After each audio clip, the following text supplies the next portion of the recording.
Bonjour. Je te retrouve avec beaucoup de bonheur ce matin. Beaucoup de bonheur. Beaucoup de joie.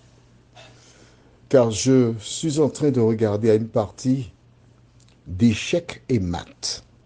Je ne sais pas jouer à échecs et maths, hein, mais je sais que lorsque c'est arrivé vers la fin, tu entends échecs et maths. Baf. Moi, j'ai préféré jouer au domino. Ouais. J'étais fort au domino. Je me rappelle quand j'étais militaire, les soldats, le soir, on jouait pour une bouteille de boisson non alcoolisée, d'accord? C'est pour te rassurer. Mais si. Puis plus tard, j'ai appris, je savais déjà jouer à la belote, mais je n'avais pas rencontré de beloteur vraiment. Je n'oublierai jamais, un jour, je me trouvais à Panama. Et il y avait un homme qui portait le même prénom que moi, Jean-Claude. Nous étions deux Jean-Claude. Et sur le bateau qui remontait le canal de Panama, il y avait deux tables où on jouait à la belote. Les deux Jean-Claude. Et l'autre table, c'était la sélection. Dès que, dès qu'une équipe avait gagné, elle venait se frotter à nous. Maman. Et lorsqu'ils arrivaient face à nous, alors tu ne sais pas, tu ne sais peut-être pas jouer à la belote, hein, d'accord? Mais ça s'achève à 1000. Et quand une équipe ne marque pas de points, on dit qu'elle est cap pour 250 ou 270 si on a belote ou belote. Je n'oublierai jamais, une équipe est venue, on leur a donné 4 capots, donc 4 fois 250. À peine entrés, ils sont sortis. C'était extraordinaire. Cet homme, je n'ai jamais rencontré de partenaire comme ça. Il est décédé maintenant. Alors pourquoi je t'en parle? Parce que Moïse, il est en train de jouer avec Dieu. C'est pourquoi, tu vois, je rigole jusqu'à présent. Il est en train de jouer. Il fait exactement comme certaines personnes que je connais là. J'ai une, j'ai une amie qui habite sur cette barrière à la Martinique, un quartier appelé Eudorcel. Eh bien oui, jouez le temps, jouez le temps, jouez le temps. Aujourd'hui, nous verrons ensemble dans son cœur, juste avant, prions. Notre Seigneur et notre Dieu, je suis émerveillé devant ton amour, ta grâce, émerveillé devant tout ce que tu fais. Beaucoup de personnes parlent du Dieu d'amour du Nouveau Testament.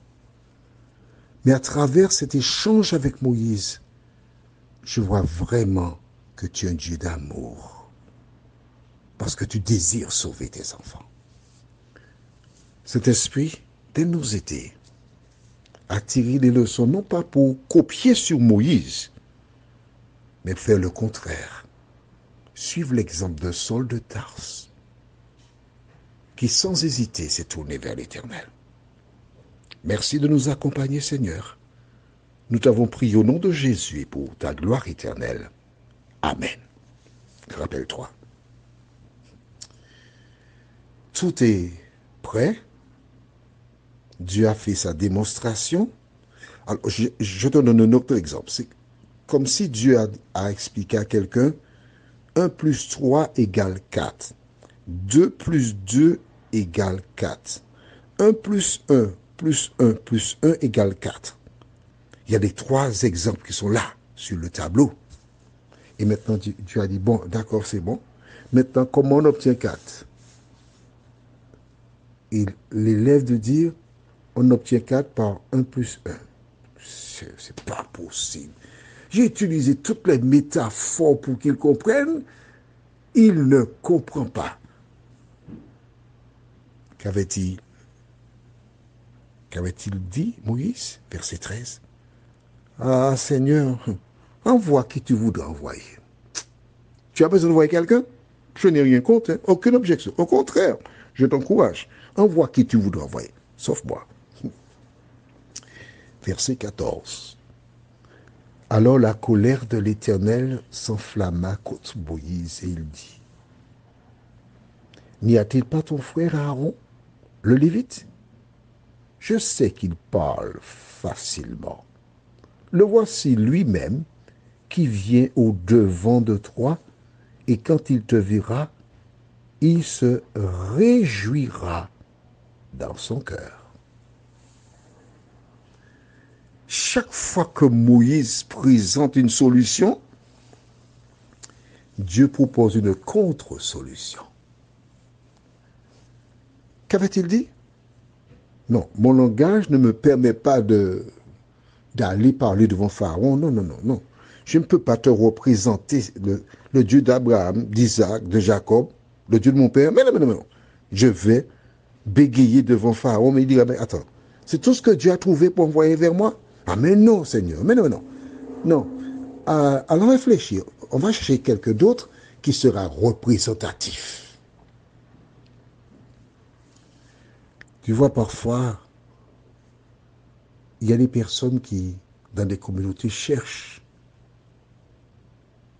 des personnes représentatives, des personnes qui s'expriment bien, des personnes qui ont une éducation achevée, des personnes qui, par leur parole, attirent des gens comme les abeilles sont attirées par le miel. Mais à travers ce récit de la Bible, le Dieu que je sers, le Dieu en qui je crois, me démontre une chose. Dieu prend les choses folles de ce monde, des personnes qui sont rejetées, des personnes qui n'ont pas d'argus, comme disent certains. Oui, Dieu cherche ce genre de personnes. Oui, mais ces personnes, c'est lui qui les transforme. Et tandis que Moïse a présenté un argument, Dieu lui dit, d'accord, c'est ça. Tu voudrais avoir quelqu'un qui a le langage facile, qui puisse parler. Mais voilà, justement, voici Aaron. Aaron, le Lévite, ton frère, plus âgé que toi, de quelques années. Il vient vers toi. Et dans son cœur, il sera content de te voir. Attention. Aaron, ça fait 40 ans qu'il est dans le désert, Moïse. À aucun moment, on parle de la visite d'un membre de sa famille vers lui. Comme par hasard. Mais non, le hasard n'existe pas avec Dieu. Non. Dieu annonce à Moïse qu'Aaron vient le voir et il sera content dans son cœur. Et quand Dieu énumère ce nom, Aaron, Moïse le connaît, c'est son frère, plus âgé que lui. Combien de fois on l'a protégé? Combien de fois ils ont joué ensemble? Maintenant, il n'a plus aucune excuse pour décliner l'invitation de Dieu. Tu vois, chaque fois que tu essaies de glisser, Dieu a une solution pour te récupérer. Prions. Merci Seigneur. Merci. Car tu dis à toutes ces personnes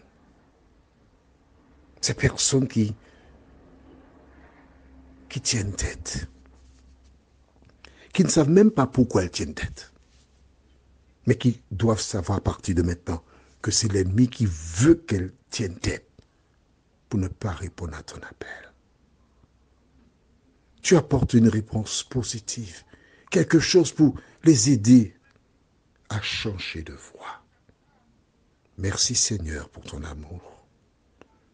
Parce qu'à travers cet échange, nous voyons que tu n'abandonnes jamais celles et ceux qui sont confiés en toi.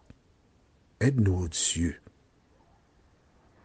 Quand tu frappes à la porte de notre cœur, à l'ouvrir, nous t'en prions. Au nom de Jésus et pour ta gloire éternelle. Amen. Je te souhaite une bonne fin de journée et espère te retrouver demain si Dieu nous prête vie.